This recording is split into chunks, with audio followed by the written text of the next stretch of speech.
Good morning, everyone. Wishing everyone a very pleasant Monday morning and a very Merry Christmas to all of you.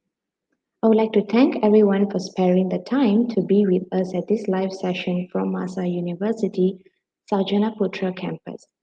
Our heartfelt prayer to those who have been affected and devastated by the recent floods. Let's hold them in our hearts and prayers and hope that 2022 brings them comfort and consolation. I am Hashwini Vinayakamurthy, lecturer of the School of Physiotherapy, Faculty of Health Sciences, Maasai University, and I am honored to be moderating today's webinar session. Today's webinar is entitled Shoulder Pain, Simple is Beautiful and Effective, an update of shoulder pathologies and its physiotherapy. Proudly presented by our prestigious speaker all the way from Finland, Mr. Peter Helen. Before we jump into the webinar itself, let me show you a few information about the programs and also the courses offered by Maasai University. So to those who are curious out there, this is for you. I've got a slide to present.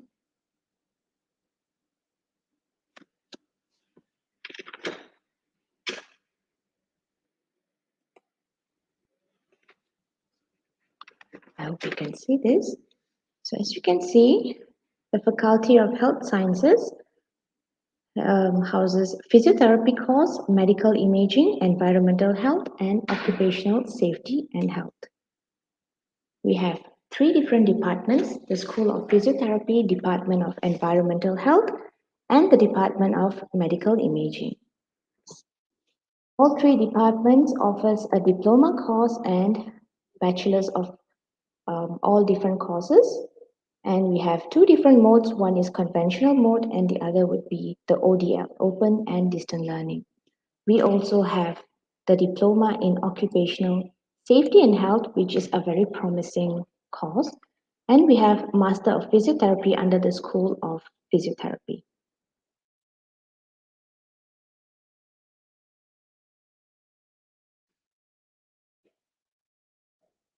I think some technical issue there. Right. So you can ask me why join health sciences. Basically, we are the essential service and there's always a high job demand and no boring work routine, a lucrative remuneration, low risk of job redundancy, an opportunity to work in a variety of settings, and a career you can feel good about. This is the Master of Physiotherapy program, which is being offered both in full-time and a part-time mode. And this is the entry requirement. And all of the bachelor's courses, Bachelor of Physiotherapy, Bachelor of Environmental Health and Safety, Bachelor of Medical Imaging. All of these courses are offered both in conventional and also open and distance learning mode. And this is the entry requirement for the bachelor's course. Next, you have the diploma courses, Diploma in Physiotherapy, Diploma in Environmental Health, and Diploma in Medical Imaging. And these are the entry requirements. Finally, the Diploma in Occupational Safety and Health, which is a 3-year program, and this is the entry requirement.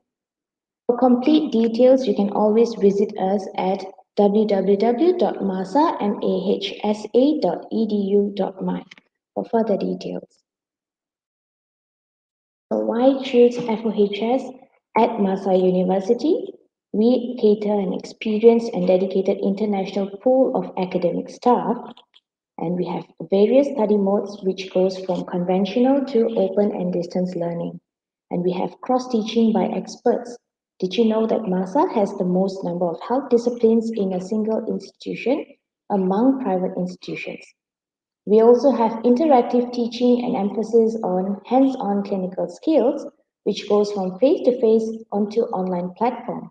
And we have a wide list of hospitals and institutions for clinical and industrial placement where we do send our students to. And accredited by MQA and JPA with international recognition and a dual award with ARU, Anglia Ruskin University of UK. These are some of the MAHSA scholarships that we offer. And we also have family and also the single parent scholarship.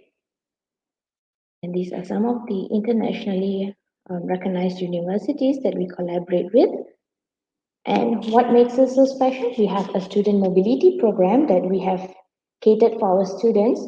So basically, our students have visited different countries. Some to name here is Japan, India, and also Indonesia, where our students go abroad to widen their cultural experience and also to strengthen their clinical experience as well. So please come and join us, and we will welcome you warmly. Now, done with the courses information. Moving on to the webinar, let me give you a slight introduction to what our webinar would be on. So shoulder problems are certainly one of the most common reasons to seek for an appointment with a physiotherapist. And symptoms can commonly occur when an arm is elevated above the shoulder level. Thus, physiotherapy has always maintained interventions below the shoulder level. So our internationally renowned physiotherapist, Mr. Peter Hallen, explores the most common shoulder problems physiotherapists are likely to face, whether it's during assessment or even their treatment. The key point, keep it simple. Mr. Peter Hallen is a certified sports physiotherapist and an orthopedic manual therapist all the way from Finland. Peter's physiotherapy world started more than 40 years ago, and he has been clinically active throughout his career until today, where he now works in Tampere, Finland. He was the chairman and head of education of the Finnish Sports Physiotherapists Association from 2011 to 2018. He worked for many years for the Finnish Olympic Committee and has been part of the team and a chief physiotherapist in many Olympic Games. He worked for 5 years in Southeast Asia for a Finnish company, DBC, during which he visited Malaysia numerous times and have been visiting as a visiting lecturer since he moved back to Finland in 2010. He was a senior physiotherapist for the Finnish youth Olympic teams from 2010 to 2013. And Peter has been the only physiotherapist in Finland who was awarded with honorary member status at the Finnish Manual Therapy Association and the Finnish Sports Physiotherapists Association. He also received the Golden Badge of Honor by the Finnish Association of Physiotherapists. Peter's clientele ranges from white to blue-collar workers with musculoskeletal problems. Quite an impressive profile there, Mr. Peter. Please welcome. Thank you, Haswini, very much. And good morning to Good morning everyone. to you. Good morning to everyone and you, Haswini, from Right, so Finland. I'm not going to good morning from Malaysia. So without further ado, I'm going to let you have the screen. Thank you. Thank you. Yeah, and of course I have to thank you for asking me doing this webinar, since it was a while since we met earlier in Singapore in a sports medicine seminar. Anyway,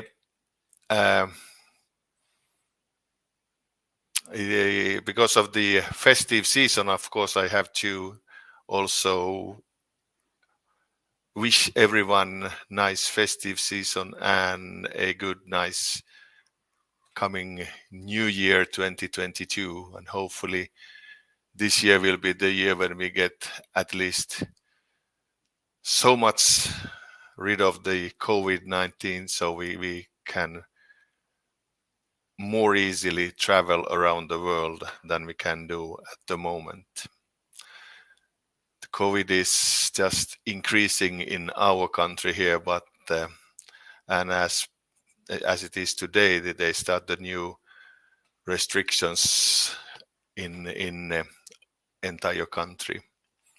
But anyway, we are still here, and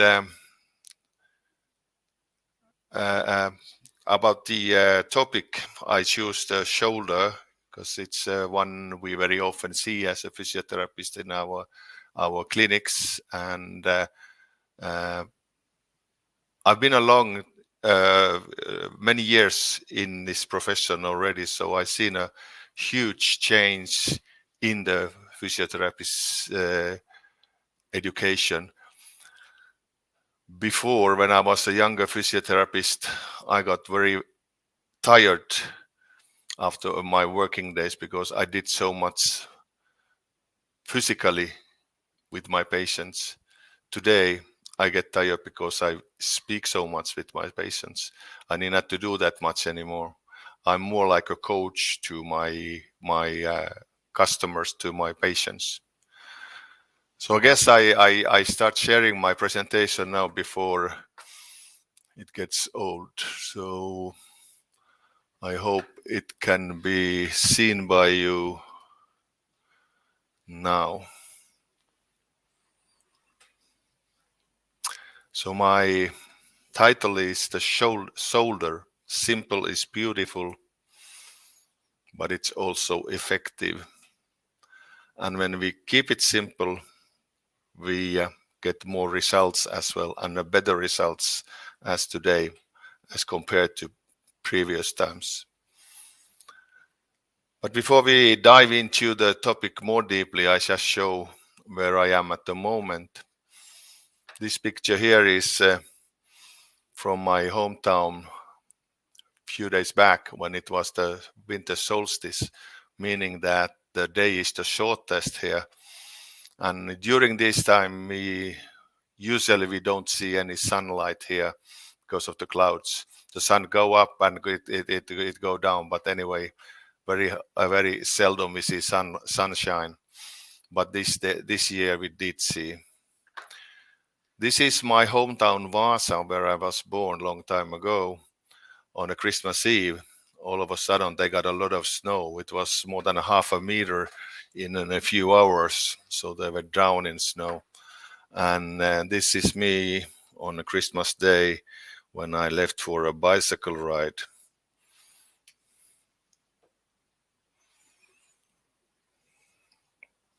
Christmas day, bicycling, 30k, only minus 12 degrees, not bad. Sweet. See you soon.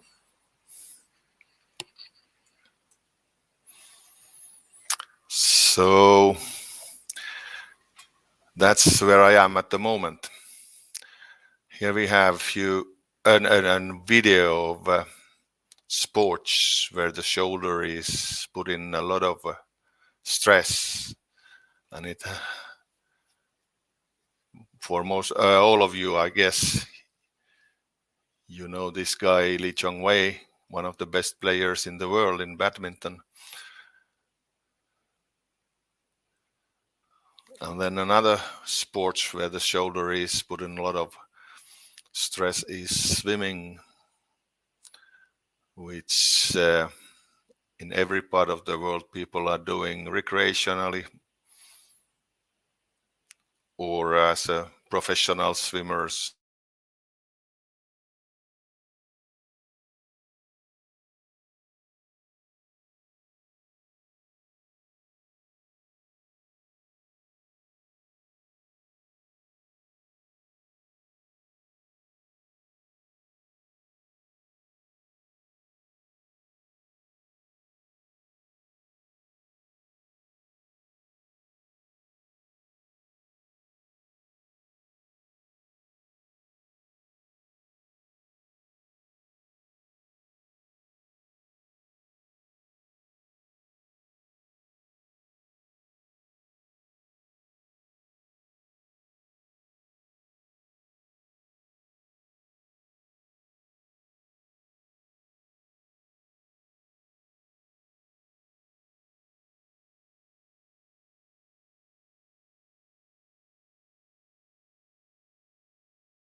Is it okay now? Can you hear me now?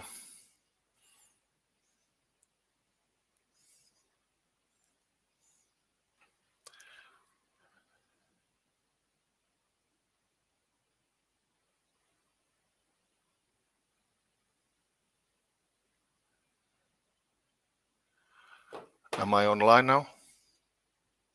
Okay, so I continue. Sorry for the problem. Something happened with the computer. It started to restart it by itself for some reason. But okay, this is life with the computers. Sometimes and mostly it happens when you...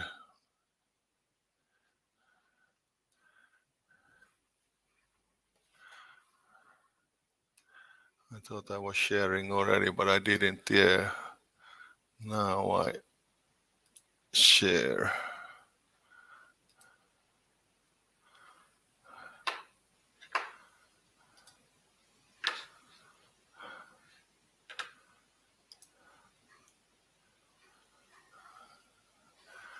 Now I hope you can see it.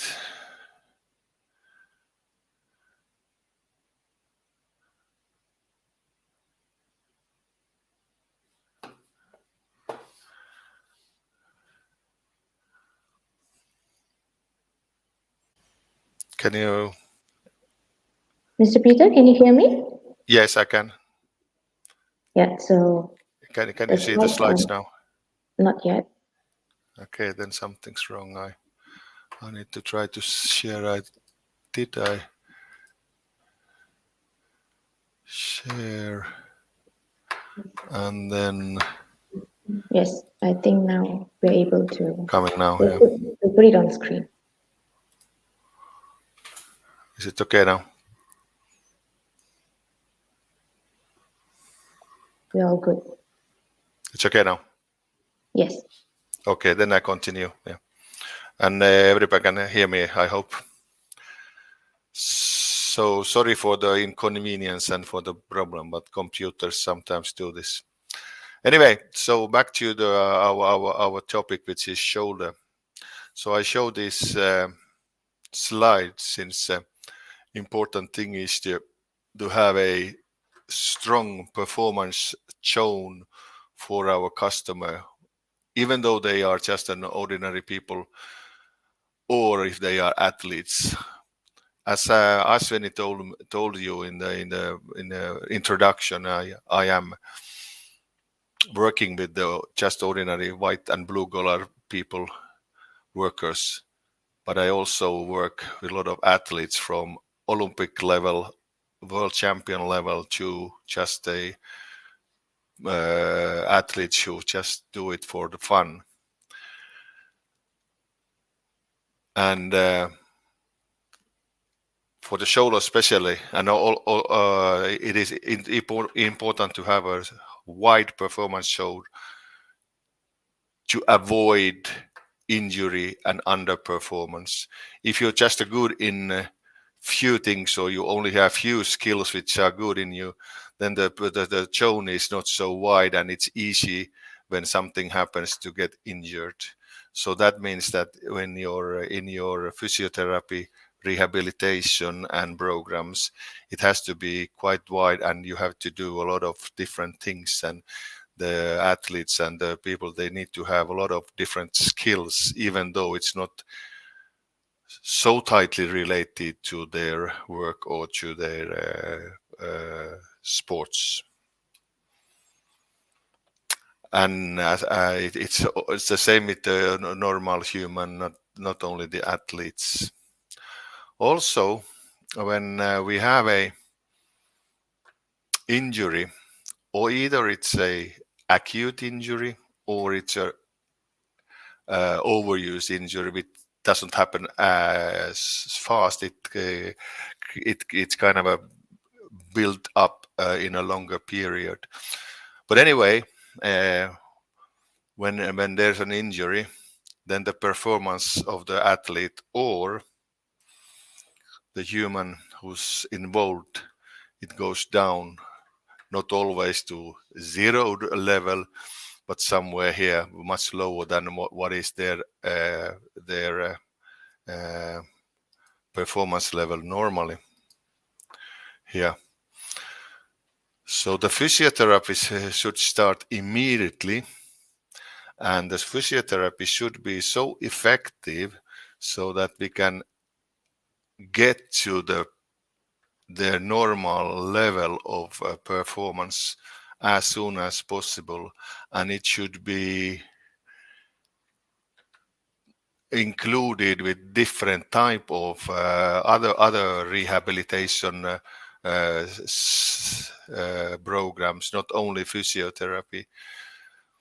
In many countries there are physical trainers, but in Finland physiotherapists very often work as physical trainers as well. So then in Finland we have to include these other reconditioning and other training and performance activities into physiotherapy as soon as possible. Of course, we also have physical trainers in clubs and for the athletes, but in physiotherapy we also include that a lot. There are countries I know where it's not so included in the physiotherapy itself. Also, we think this way, before our customer gets back to level where they can return to sport or return to play or return to work, we try to increase their skills so that they are even on a better level of performance when they return to their sports or work than they were before the injury got them. So then, talking about the shoulders and their what the shoulders do, and that's a joint. The shoulder is a joint which is involved in almost everything. It push, it pull, and lift and carry, throw, and it moves things from one place to another place, like in here. And it's the most mobile region of the body and can move faster than any other joint. So that creates a lot of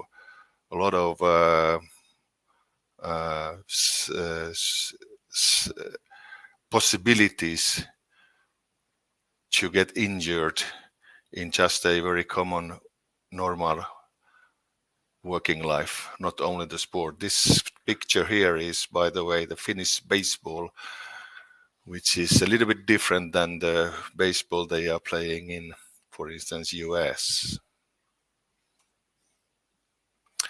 So my mission here today is to keep the physiotherapy simple.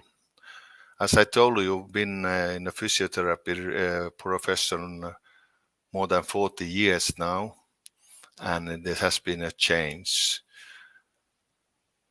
And earlier, physiotherapy have been a lot of different small things. We've been doing a lot of different modalities, electrotherapy and whatever, heat and but most of our modalities have been shown not to be too effective, and also not to make the programs for our customers too difficult by adding too many different small things or exercises in the programs. Today we need not to be that because we know it doesn't get those programs so effective. So today we know that we can easily keep them much more simple. And for instance, if we have a shoulder patient in front of us, it's only few things we need to know about the patient. We need to know, is there anything which is torn in the shoulder? And I guess that's very easy to assess as well. Is there restrictions in the mobility? Very easy to assess. Is something irritated? Most probably they come to see you and they say that my shoulder hurts. So you already know something is irritating. Then, important thing, is the shoulder strong enough? And that as well is quite easy to test. You just give them a heavy object and ask them, can you lift that? If not, then you know it's most probably the shoulder is not strong enough. if you compare for the other side, which is usually not painful. Then important thing for us is, can we change the problem? So can we make it better? And that's why we use the symptom modification techniques. And they are very, very, very helpful and easy, because it easily and quickly shows, is there a change when we do something? These symptom modification techniques are therefore to disrupt the pain memories, because very often the pain in the shoulder is something that is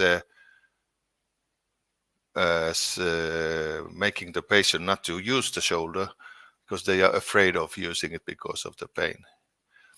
So there will be a reduction of threat and fear associated with the movement and activity.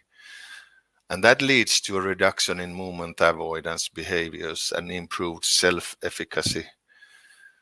But the aim is not to make a long-term positional or posture changes with these symptom modification techniques. This changes becomes through training and exercise. And if there's a reduction in some symptoms which you have achieved, link that immediately to the functional movements or your programs you are creating to your customer. So a few easy examples. Just when your customer say, okay, it hurts when I lift my shoulder, my arm. It hurts in my shoulder. So try this. Ask them to grip the fist as strong as possible and ask them to lift the arm again. And if it's a bit easier, then you know that that's a good one, since when gripping the fist, the change is so that the rotator cuff is activated in a way where how the patient is easier to lift the arm. So very, very simple test. Then another one, which is very useful, is the Scapula assistance test. I show it in a next slide how it will be performed. Then you can also shorten the lever arm, and very often that also helps the customer to lift the arm. Or you can add the resistance from medial side or lateral side. In practice, these two first, the fisting and the scapula assistance test, are useful, and most probably you already get so much change in the mobility and the pain, less pain in the shoulder. So that shows you that, okay, just using those is enough.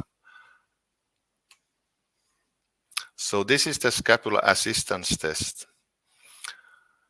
where you first passively correct the starting position of the shoulder, and so that the shoulder blade starts from the neutral position. Very often with our shoulder patients, the shoulder is too low, and that creates a situation when the scapula is slightly downward rotated, and then that creates the situation where it can't rotate enough, and when lifting the arm, the symptoms is there. So what you do, you correct the position, and then you ask the customer to lift the arm again. Now you can do two things here. You can assist the scapula, the rotation and the posterior tilt, or you can just leave the everything, so that you just lift the correction, the starting position, and then you ask them to lift, and then you take off your hands. And if the test is positive, then it's easier to lift the arm and it's not so painful. This test is a little bit similar to Shirley Sharman's passive shoulder girdle elevation test, which I use a lot also with my neck patients, sometimes with my shoulder patient as well. So I ask you to later, if you're not familiar with the Shirley Sharman's passive shoulder girdle elevation test, so please have a look at that later. Now in this presentation, I'm not going through that test. So few things about the assessment with the shoulder patient. We know that the variation in range of motion is normal from person to person, side to side. So the variation in quality of the movement is also normal. And we know that there is over 200 special tests for shoulders, but all are unable to isolate one structure. They all lack specificity. So they are not too good for us. They don't help us too much. Okay, negative tests can be useful for ruling out pathology, and positive clusters may be better for ruling in pathology. So in my practice, I have stopped using mostly these different orthopedics tests because I don't find them so much helping me as a physiotherapist in my work. So I stay and stick to symptom modification tests. But then what is an abnormal movement in shoulder? It's a painful movement and it's a restricted movement. Also, there is very often fear of moving. So that's why it's very important also so that we don't pathologize or scare our patients. When you see a patient and he's saying that, okay, my shoulder hurts and it's difficult to do this and that. So using wrong words here can make the time things worse for the patient for a long time, because if you now say that, okay, now you need to be careful with and not use it too much and rest, those all are not good words, because that very often leads to a situation where they are more worried about it, they feel more pain, and they are more fearful of moving, and also they might feel a bit sorry of them, and that's why it's even more difficult to kind of start using the arm and the shoulder. So then a bit of biomechanics and stuff like that, and this is the key point here now where we are where we are at the moment. So the low shoulder girdle height level, very often we see that the shoulder girdle is too low, and what we see then is that the clavicle is horizontal, almost horizontal or horizontal. And that creates a situation where the scapula is downward rotated and also protracted. That creates the situation where the acromion is the furthest from the center line. And that creates the situation where the tension of the soft tissues and neural structures are increased, which is no good because they are working full time all the time.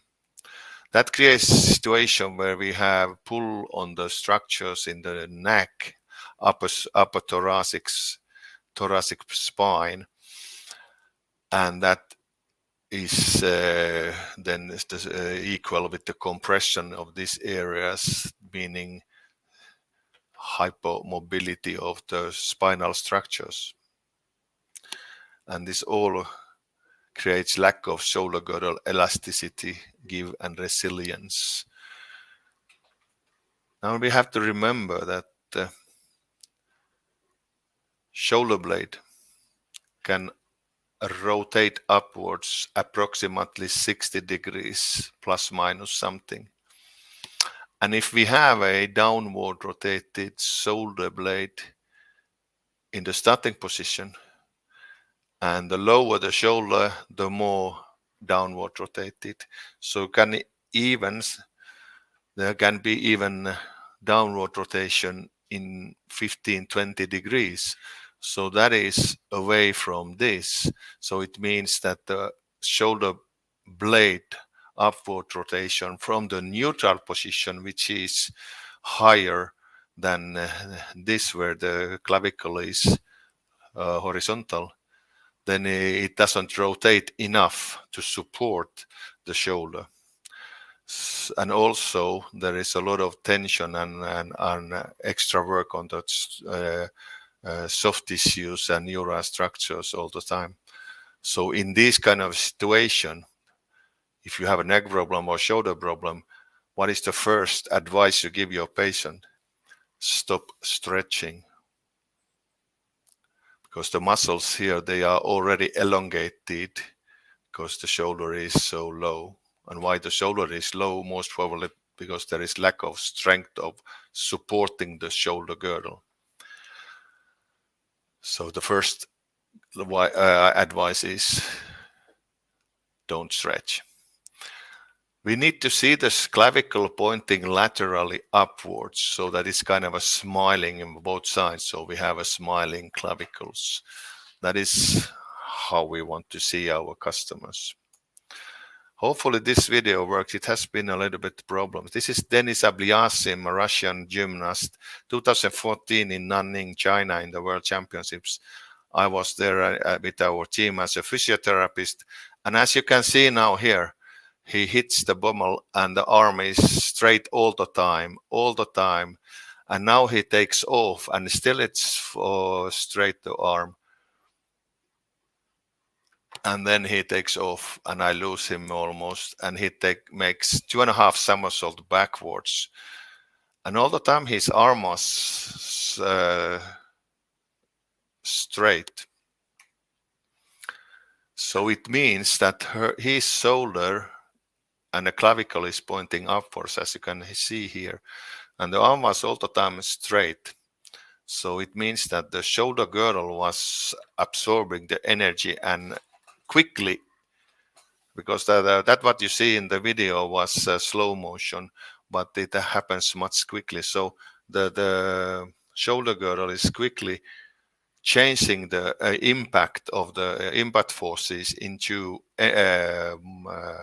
movement energy, and that creates the situation where that can happen. Okay, this is a extreme example. Most of us and our customers don't do this, but it just shows the importance that there is a support for the shoulder girdle, so it can give in a situation and absorb the loads and then change that impact loads or reaction forces into movement forces, and because the shoulder girdle is high enough, then also the shoulder itself is functioning like it should.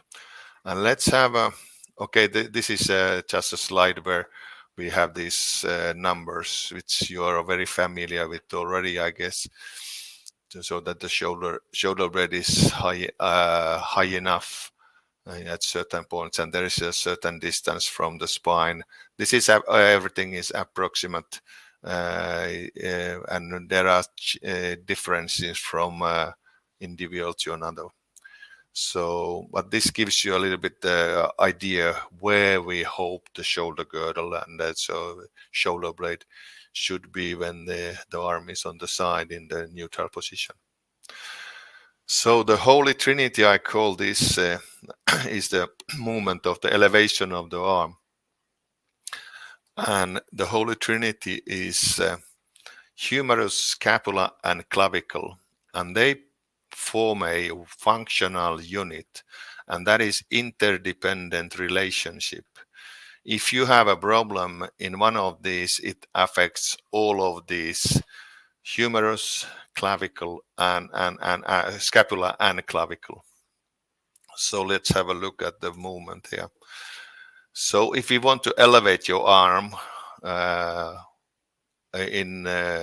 from front or side, doesn't matter which angle,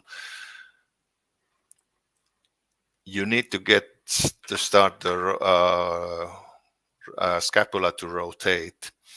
It doesn't mostly start rotating immediately when the arm is moving, but quite soon. And it should rotate approximately 60 degrees. That is because it needs to get away from behind the rib cage.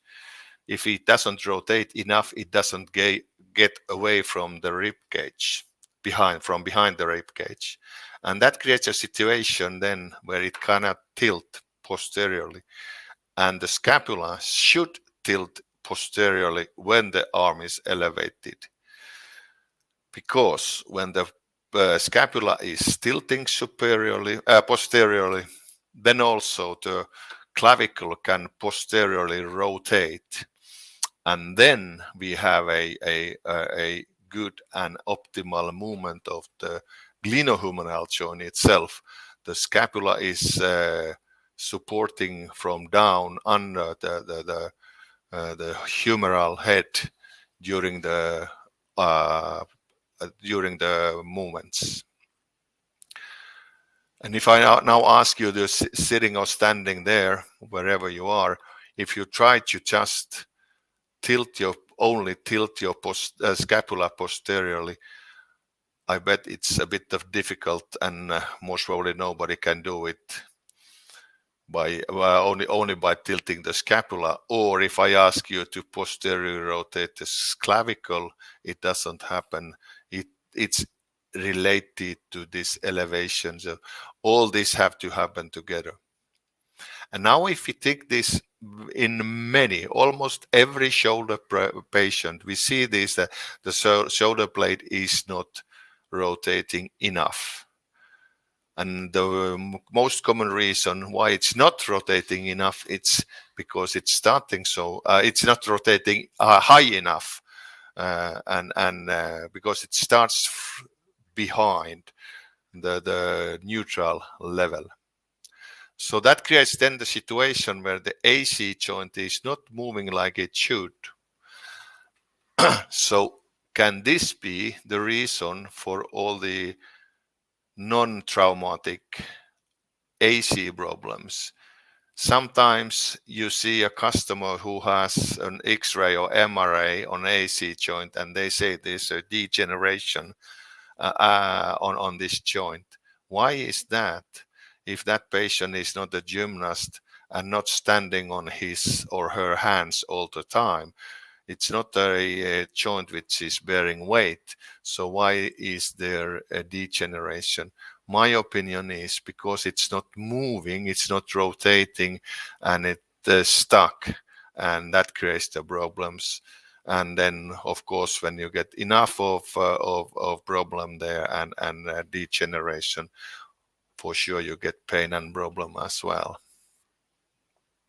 So remember this: the shoulder blade need to rotate away from behind the rib cage to be able to posteriorly tilt to allow the clavicle to rotate posteriorly. This is just a video, and don't mind the Finnish words here. No, I lost it. Now I need to go back. Oh, okay, we skip it. Something went wrong here. So we go to rotator cuff function. Subscapularis supraspinatus infraspinatus teres minor. It has a lot of during the years we have known a lot of different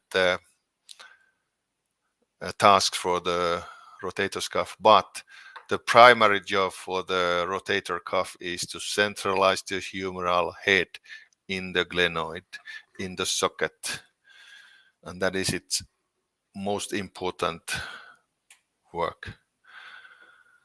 So if we have a picture here where we have the humeral head here, and this is the glenoid subscapularis here, and then the external rotator, infraspinatus and teres minor there. And if we now think of the vectors and the force vectors, you can easily see that all the vectors which are strong vectors are pointing this way to keep the humeral head deep in the socket, and remember, at all movement angles. So this is the thing, not so much of doing the external or internal rotation. We have a lot of big global muscles doing the rotations, not so much external rotation, but especially the internal rotation. So we don't need the rotator cuff to do that. And when we see this vector here also, it's highly easy to understand that the work the rotator cuff can do for the rotation, it's not so effective. More to compress and to maintain the humeral head in the socket tightly and nicely, while all the other muscles then are doing the big movements. So this also then means how to exercise, which kind of exercise to do with the patient to get this function, so that the rotator cuff is really trying to increase the centralization effect of the humeral head. I have a good nice videos later. I show a lot of them for you. Then what is strong enough for the rotator cuff? Usually we've been thinking this way, that in the different measurements, the external rotation has to be at least something about internal rotation, and the dominant side 10%, this and that of the non-dominant. Now today, we think more that the ratio should be 1:1. External rotation and internal rotation approximately the same, and also left and right approximately the same. And if I go back a few years back in my practice, I have had few athletes where I tested with the handheld dynamometer the strength, and I have exactly got the 1:1 ratio on the external internal rotation left and right. So it's possible, and that is what I use at the moment. How strong is enough? To me, it's the ratio has to be 1:1. Then the posterior structures and the mobility of the shoulder girdle. This is also something we've been happy to stretch, the posterior structures, because after testing, assessing the customer, the patient, we said that, okay, you have a tight posterior capsule or structures, posterior capsules, so you have to do your stretching. And usually we say that it's the capsule, joint capsule, which is tight, and you have to stretch to get the mobility there. But is it the entire capsule, which is or entire posterior capsule, which is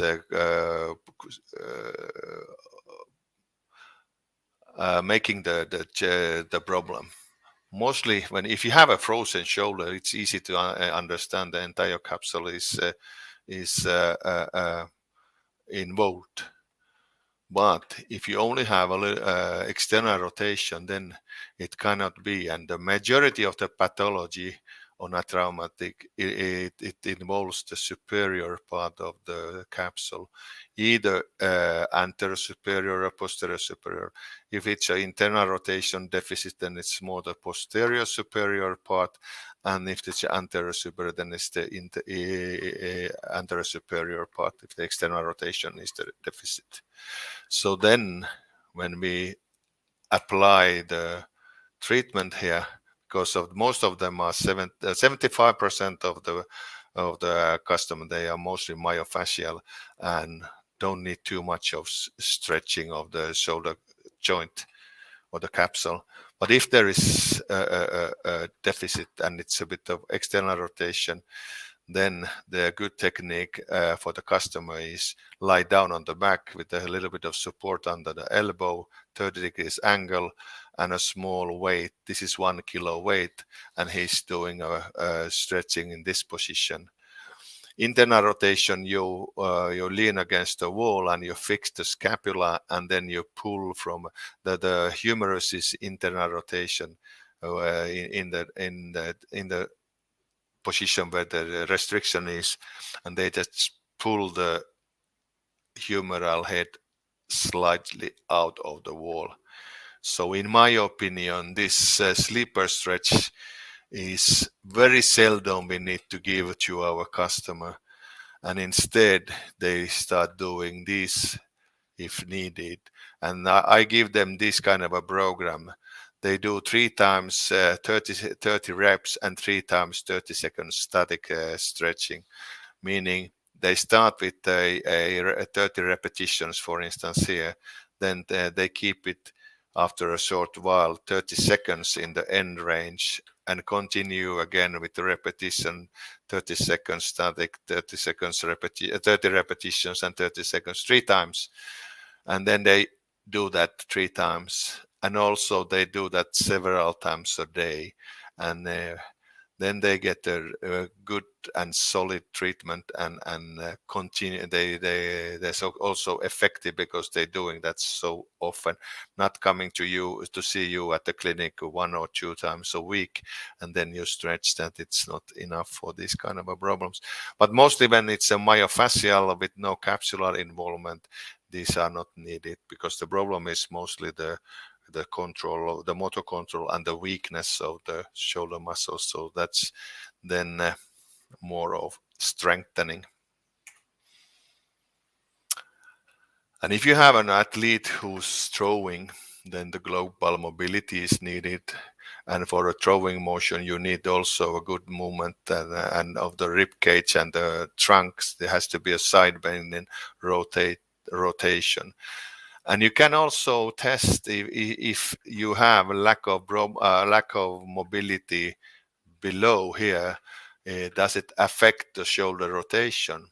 You put a patient on this position where in the arch position, that the lower leg is fixed with the belt here, and then you bring the hip into extension and the knee in flexion, and it's in abduction.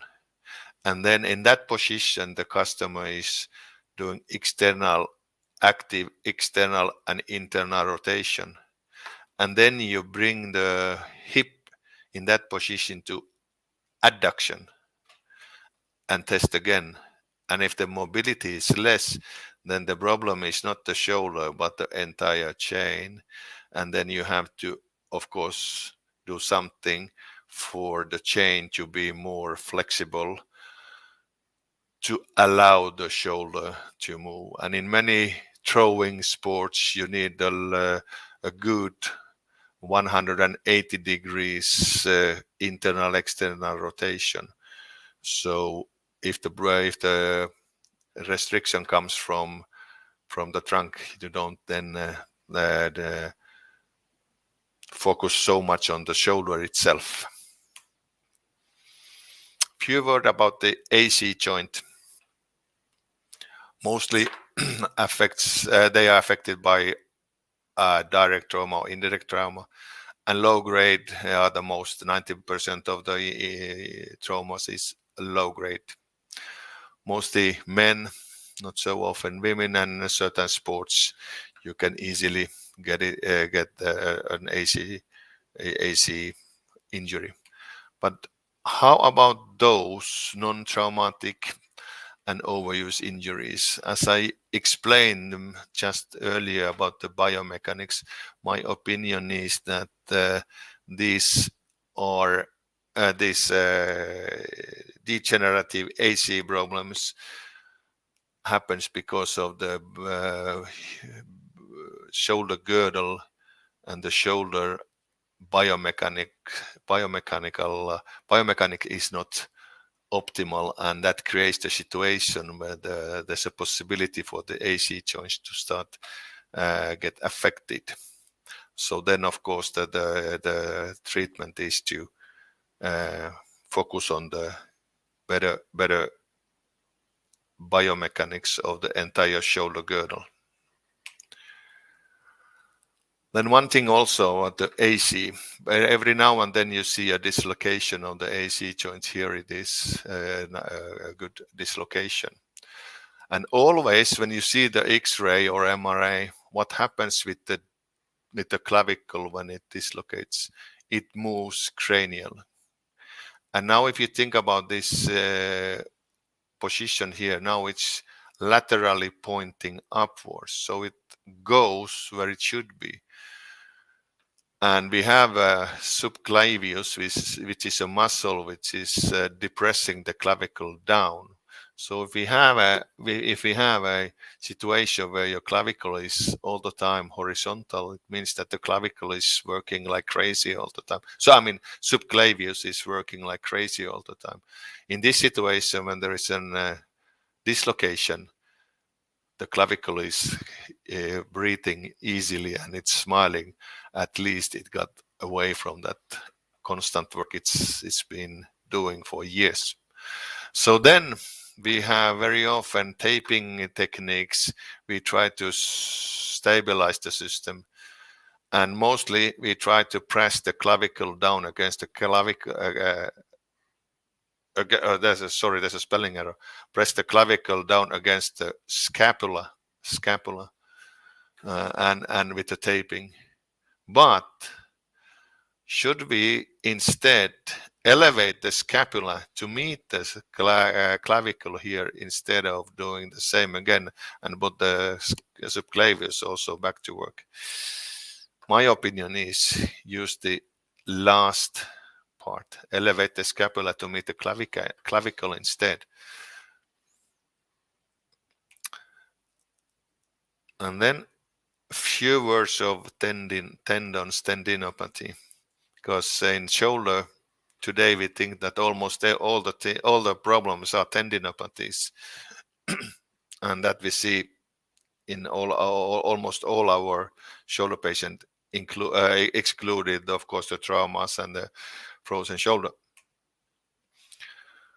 So important thing when you are dealing with the tendinopathy in shoulder and in a lower limb as well, the load capacity and is the thing we need to increase, and the tolerance to load capacity instead of doing different treatments which we know are not too effective.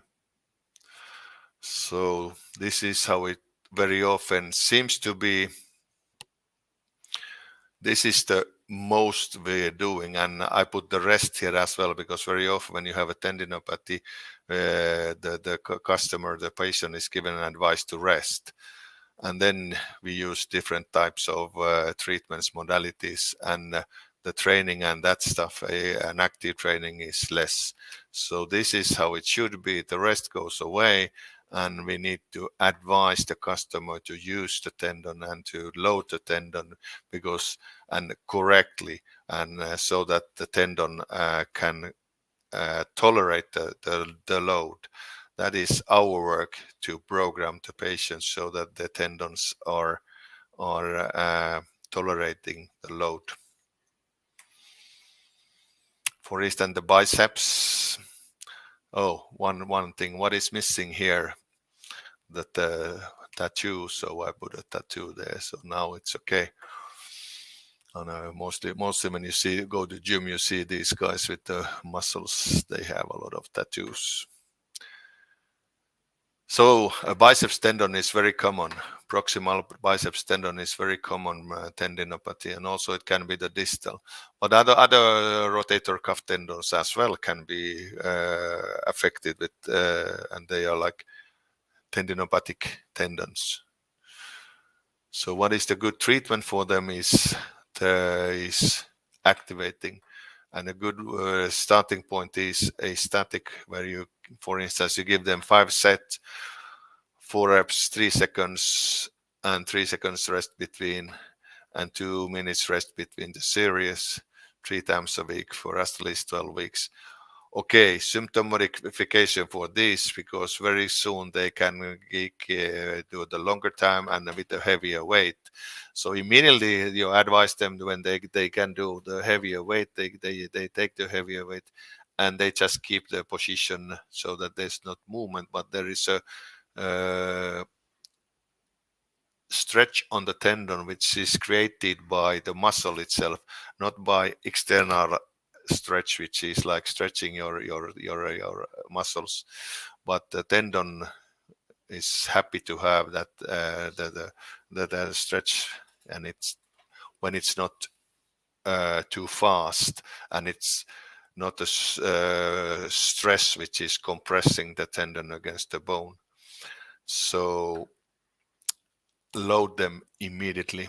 Then this is good pain treatment also for the tendons when you load them. If I use the taping for the shoulder, I use the dynamic tape, because in my opinion at the moment it's the best tape in the market.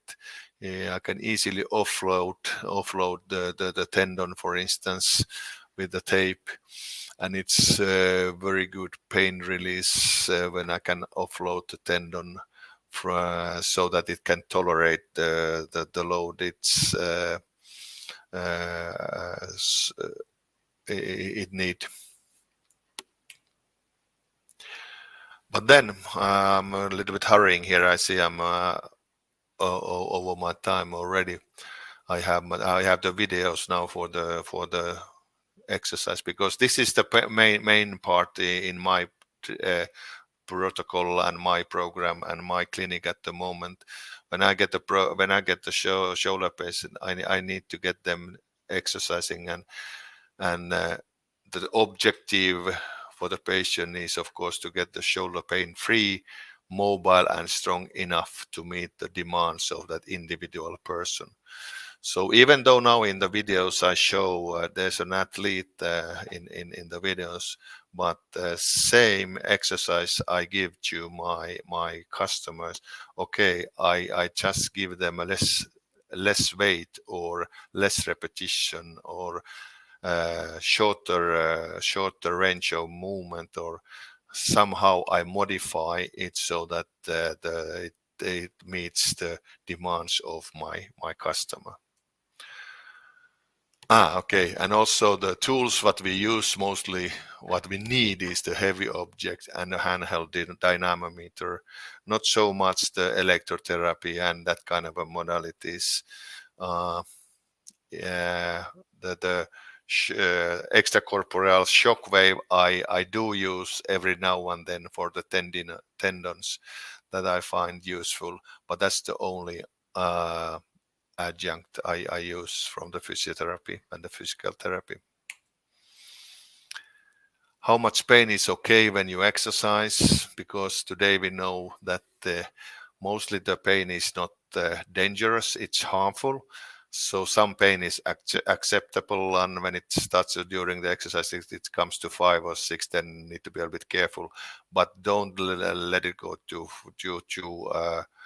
much. Somewhere here is they have to stop. And because the hurt doesn't not equal harm. An important thing is that if you get a bit pain in your shoulder, you need to get rid of it in 24 hours. then it's okay, because you exercise approximately every third day, so there is good time to recover. Also, we need to be using right load sets and reps, and heavy enough if you are because the strength is very often the thing, they don't have the strength there, so we need to do these kind of a short repetition, short sets, and then the load has to be quite high. And seems like we as a physiotherapist, we might be a little bit afraid of using the heavy loads for our patients. So don't be afraid of using the heavier loads. And how often? Every third day is good, because then the tendon can recover, and we know the tendon recover slower than the muscles.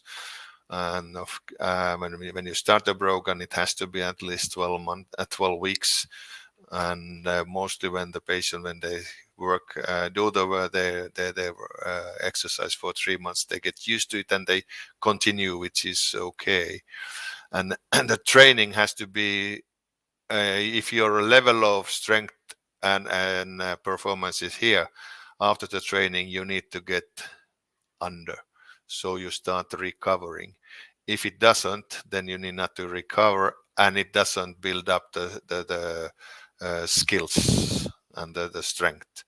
And then when you start to recover, if you recover 1 week, you are back here on the same level and nothing has happened. So when you do another training somewhere here, then gradually you start to get stronger. So approximately every third day is a very good timing for how often to train. Then this is something I very often see, how to make a good fist, because in many exercises we need to fist, because that also activates the rotator cuff. So I just put this video here, and now when you start bringing your fingers here, press here, and then you put your thumb there, and then you get a strong, nice fist. One of the best and the first exercise I give to my customer, even and this can be done to this can be given to a patient who is a post-op case or just a overuse injury. Pain, no pain. Mostly there is pain when they come to see me. Sometimes not. Mostly there is pain involved, and this can be done. They just keep the elbows on the table and a mini loop around the wrists, and open the arms so that the fist pointing forward, and that activates the shoulder girdle and the rotator cuff posterior part very nicely. Another one, which is I call it the Norton railway track. This position where they start is this, and against the wall is only the fifth finger, the pinky. And again, they have the stretch band between the wrists, and start gliding the arms against the wall like there was a railway track, and back and forth. And because they activate the rotator cuff so much, and the shoulder, that in that sense the head of the shoulder starts to get into the socket. So very often, even though there's a lot of pain, they can do, and quite high, almost the end range. And the important here in this exercise is to push with the shoulders all the way up, so that you start to bring the shoulder girdle up. Don't leave them. This is now the low shoulder blade, shoulder girdle here, and now here it's the end range. And there is a video of this exercise here as well. You can see it here coming. Now this elbows against the table, stretch band, mini loop band around the wrists, and just maintain for 30 to 45 seconds. And then the railway track, slide against the wall up and down. Imagine there is a track. And also keep the elbows on the line with the track. Don't let them here go out, because that means that the rotator cuff is giving. Keep the elbows on the track as good as possible. And as you can see, you have to push upwards. This is without the shirt so that we can see how the muscles working. He's an athlete and he's a pole vaulter. So this I use also in the very beginning. There's a power stretch band around the wrist, and they just come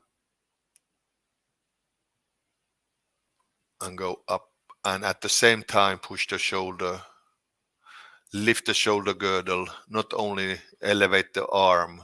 The main thing is to focus on the shoulder, bring the shoulder girdle up. And of the shoulder patient, as Haswini mentioned in the introduction, mostly your customer, or patient, when they come to see you, they are they say that, okay, when I lift my arm above horizontal, it starts to be painful. Mostly when they keep it down below the shoulder level, no problem. So that's why I try to take the treatment and the exercises as soon as possible, as high as possible. Now this is my turtle exercise, which is to increase the upward rotation of the scapula. Starting position here on the 4-point kneeling, where the shoulder is a bit behind the hands and the knee behind the hips. And from here, start to press with the backwards with the arms. And because the arm length is quite soon done, then they have to push from the shoulders up so that the head is kind of disappearing in between the shoulders. And that forces the scapula to upward rotate. Try to maintain neutral position here in the lower part, but it's not so important. If they are not so good in that, skip and let them do as they can. But don't let them go down here and start to stretch the armpit. They need to keep the body, the trunk up here when they push. Push only, and they kind of try to keep push this part upwards so that they are not sinking here. Very important in this turtle exercise. And this also, even though you have a bit of pain in the shoulder, easy to perform, and most of them can do it. Then we have an overweight exercise, and now we are coming to that situation where we want to increase the strength of the rotator cuff so that it's kind of a pulling the humeral head into the socket. And when you do it in this direction, starting for instance from here, and you have a stretch band here helping, it could be also coming from more horizontal. You bring the weight down here as far as you can, and you can control it, and then you bring it back, and the stretch band is helping you. So this is an assistance by the stretch band, and then go as down as possible and as heavyweight as possible. So not to do with the too light, because then the stretch band is too strong. This can be done also with the help of the physiotherapist. When the customer or the patient cannot anymore control, he says "hep," and the physio grabs the weight and helps to bring it back to neutral. And neutral here is 90 degrees abduction. And as you see, heavy weights. And okay, again, a customer which is not so athletic, lighter weight, so that it's anyway a little bit challenging to the customer. Also, a good one is, I call this a modified military press, where the starting position is here so that the elbow is just a bit higher than the shoulder girdle. So now when the arm and the lower arm is almost vertical and there's a weight a little bit forward, the humerus is pointing a little bit forward from the trunk. And here, when they need to keep it in this position, they have to all the time already function with the system that is supporting the shoulder girdle. And then they do a weight shift to the same side where the weight is, and at the same time they press and they arch the trunk. And also the most important thing is to bring the shoulder girdle up so that it's as high as possible. And then they just come back to the position when they are standing on both legs, and then the shoulder, the arm go down, but the elbow is not coming lower than the shoulder. It has to stay above. And this is a customer I had. He's a personal trainer. He had a shoulder operation, and this is 6 weeks after operation.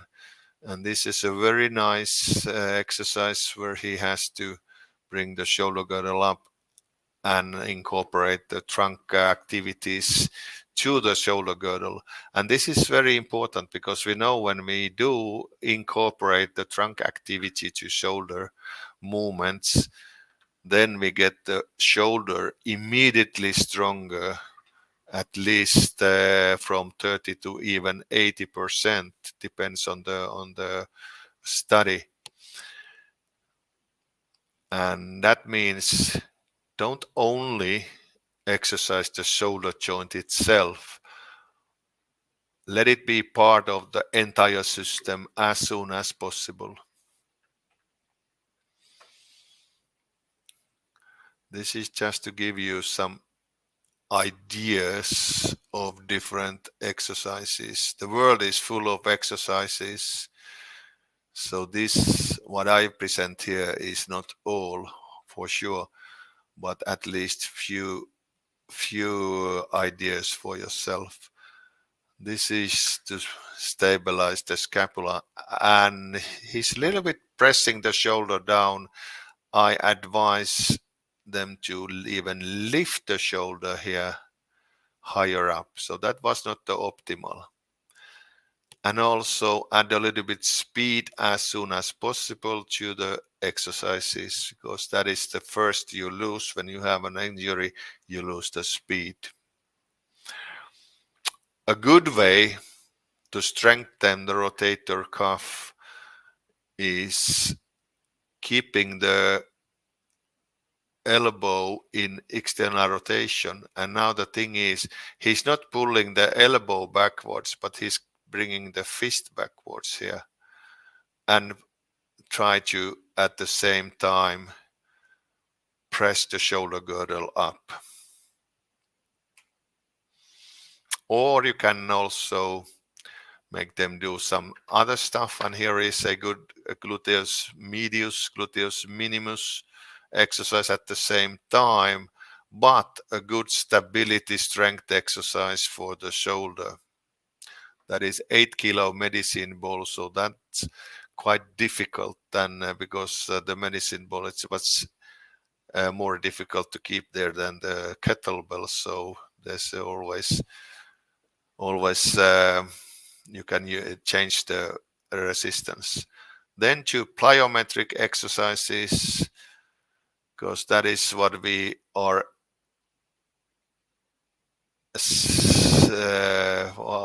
in our normal everyday life. There is a plyometry all over. So different ways of doing the plyometric exercise here.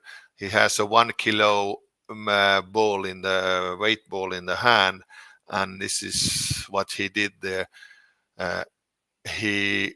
when he lifted the arm, he let go the grip and then grabbed the ball again in the up position, and then go down with the weight. So kind of a throw the ball upwards and grab it there and then let go down, and as fast as possible, and a very difficult position of the shoulder girdle.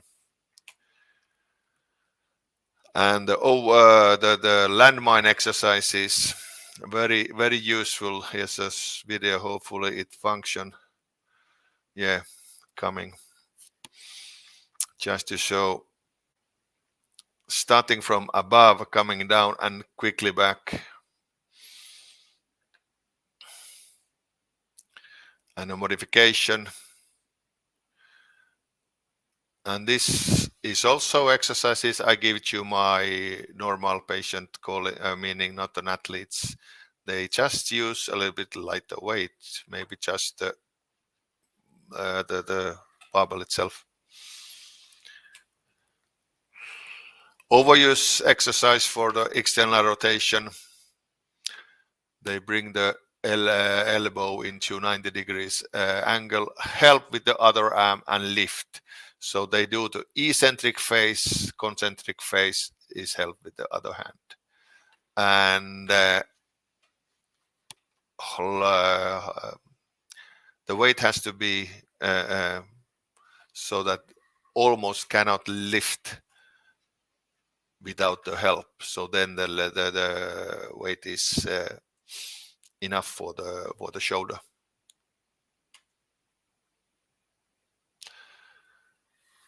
Some push-ups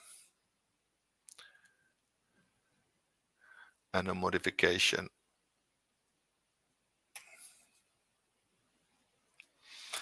Then I also incorporate as soon as possible the total body exercises for the shoulder in different ways. For instance, with a pulley system. And again, these kind of exercises I give to my all customers, shoulder customers, so that the shoulder is part of the entire system.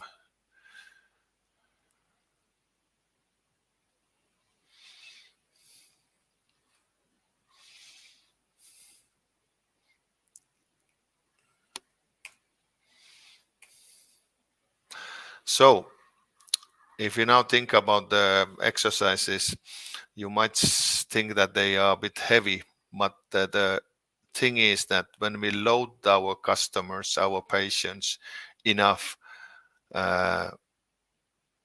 with the heavy loads and heavy weights, we get results. And if you compare different types of programs, stretching, motor control exercise, etc., to strengthening exercise, the strengthening exercise are far best option, because the strength very often creates the mobility, because they have strength to do the movement. And my opinion, very often the restriction is due to the lack of strength. So that is the reason why I put my patients to the strength exercises.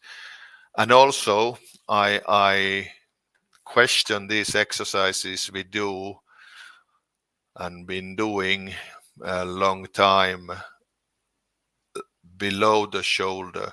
Okay, sometimes maybe they are okay, but and needed, but as soon as possible we need to go as high as possible and all the way in the end range. So I question this exercise very highly. My take-home message is use the right words to your customer, to your patient, because they come to you, they've been in pain for a while with the shoulder, they've been avoiding to do anything with the shoulder, with the arm. So don't support them by saying you need to be careful and don't exercise and rest, that kind of stuff. It's not what they need.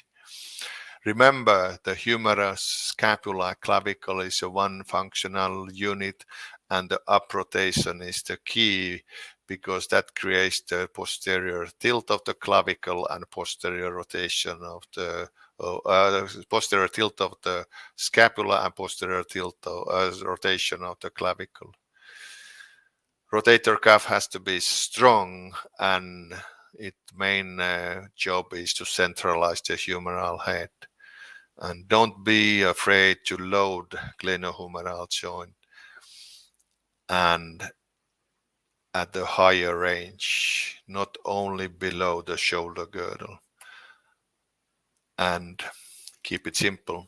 As you see, if you think now different types of shoulder problems, if you have we can say impingement problem, whatever, what is the problem there? The problem is cannot lift the arm correctly, and you see that the shoulder blade is not moving, the shoulder girdle is too low, so the patient has avoid to do anything. So most probably the strength is not what it should. So almost all shoulder customer with different type of diagnosis, you can use this approach where you exercise, put them in an exercise and increase the strength capacity of the shoulder. Just an ad, we just published a new unfortunately Finnish language sports injuries prevention, treatment and rehabilitation book with 655 pages, where we have 100 videos behind the QR codes. And I was one of the editors in the book.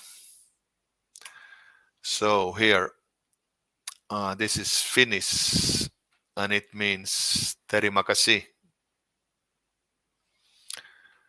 And yes, I used to be a diver.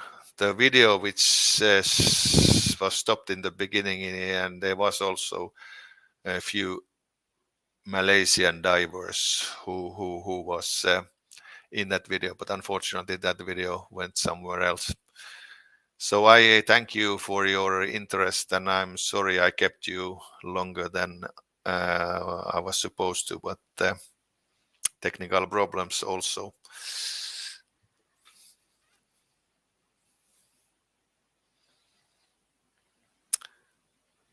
Now is there time for questions? Hi, I'm back. Thank you so much for the wonderful presentation. Yes. Can you hear me? Can. Here I am. I thought you were going to skip the last picture of yourself. You kept it for the last. Anyway, do you think it reminds me that that was too long time ago, so maybe I better not to see that too often. Always keeps you young at mind. Okay, so we'll take a question or two. Is that okay? Yeah. Yeah. So I think we have a question from our viewers. It's about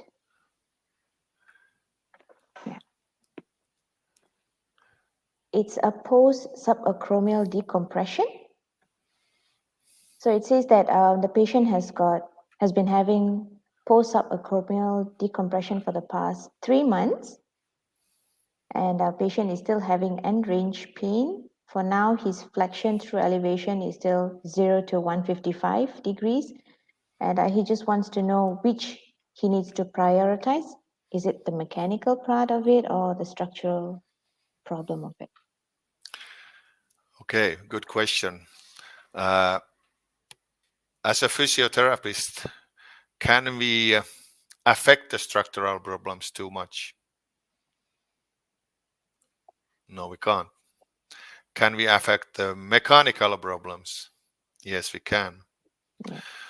So the answer is prioritize the one you can, which is the mechanical problems. And this kind of where the range is quite okay. It's not enough, of course. So I would urge you to use some of these exercise now, what you see. And very often the one where the customer was lying on the side and doing the exercise with the overload, either with the stretch band was assisting or a physiotherapist was assisting. So that most probably helps a lot in to increase the degree Underrated. of the range. So Right. if I was the physio here, I would start with that. Right. Okay, moving on to the next one. I think this question came up and we all can relate to it in some way because most of us don't just see athletes, we see athletes and non-athletes, and we always fall into a routine of like a Mm. stereotypical set of exercises. So that's why Mr. Sasi has asked, are partial rotator cuff tears in competitive athletes treated the same way as partial tears in aging adults? Yeah, you can think this way that every customer to you is a top athlete. So the answer is the treatment is the same. But again, a top athlete compared to a normal, ordinary people, whatever, how you call it, the weight is less. Right, Repetitions is there, the same, have to do enough. And so that they do uh, several times a week, not only once a week. So that is approximately every third day. But the maybe the load is less for an world championship athlete than to a white collar worker. right. That's the difference, nothing else. Pretty much the same Pretty much the because we're same. all Yeah, performing yeah. day in, And day out. remember the slogan: every customer for you is a top athletes. Then you solve the Right. problem. Definitely. And I think we'll take in one last question. Yeah. So Damayanti Naidu has asked, isometric contraction exercises is advisable for initial shoulder dislocation cases? And is the Yeah. Northern Railway track slide indirectly activates the serratus anterior? Yes, isometric contraction, and I showed the one where the elbows were on the table and the stretch band. That's just holding for 35-40 seconds. That is advisable for a dislocation case. And of course, because there has been a dislocation, it's a trauma. You have to also then remember that it takes a bit time before you start lifting the arm too much, and there are certain rules for that, and that's for sure. The Northern Railway track slide activates the Serratus Anterior for sure.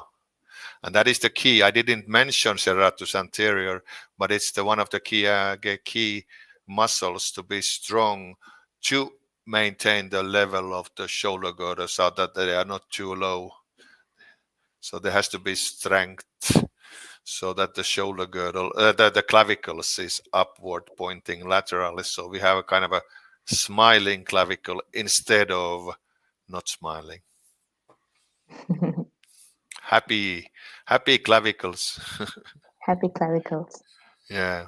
Okay, I guess that's about the questions from the audience. I have one, a quick one, Mm. just from your experience, because we don't get, speakers from Olympic background so often. So I'm going to ask you quickly, is the recovery time usually sufficient enough if an athlete gets injured right before a competition, or do they usually get deferred instantly? The sooner the better to a The sooner, physiotherapist. Yeah, right? yeah. It Because depends on. sometimes sometimes we get customers or athletes coming after a month, and what they've been doing a month, Netflix. And they lost all their strength or everything already. So It's too late if then. you have a shoulder problem, you need not to be individual or immobilized entire body. You can go to gym and you can do Exactly. with your better arm as, and this is actually a good one. If you have a painful shoulder on the right side, go to gym and do a very hard and heavy workout with the left one, and you get strength into your right side as well. Also, if it's operated, it's a sling. Go to gym and work, On because the it left. helps also the to recover the injured one. Right. It's only a small shoulder joint. You need not to immobilize the entire human for the small Exactly. joint. Mm, Exactly. Anyway, thank you so much for your thank time. you. I know it's really early back in Finland and you made the time for us. No problem. I'm happy. But I noticed since been so much home now, and you for sure noticed as well, my English is not so fluent now because I'm not practicing English. My Finnish is excellent. so, No, I so, think your English is excellent enough. We had a whole webinar now and you okay, did well. yeah. But I just look forward to travel back to Southeast Asia again as soon as possible. But We'll welcome you we, soon. yeah, hopefully to see as soon as possible. Yes. Thank you Thank you so so much. much. Merry Christmas and Happy New Year to you.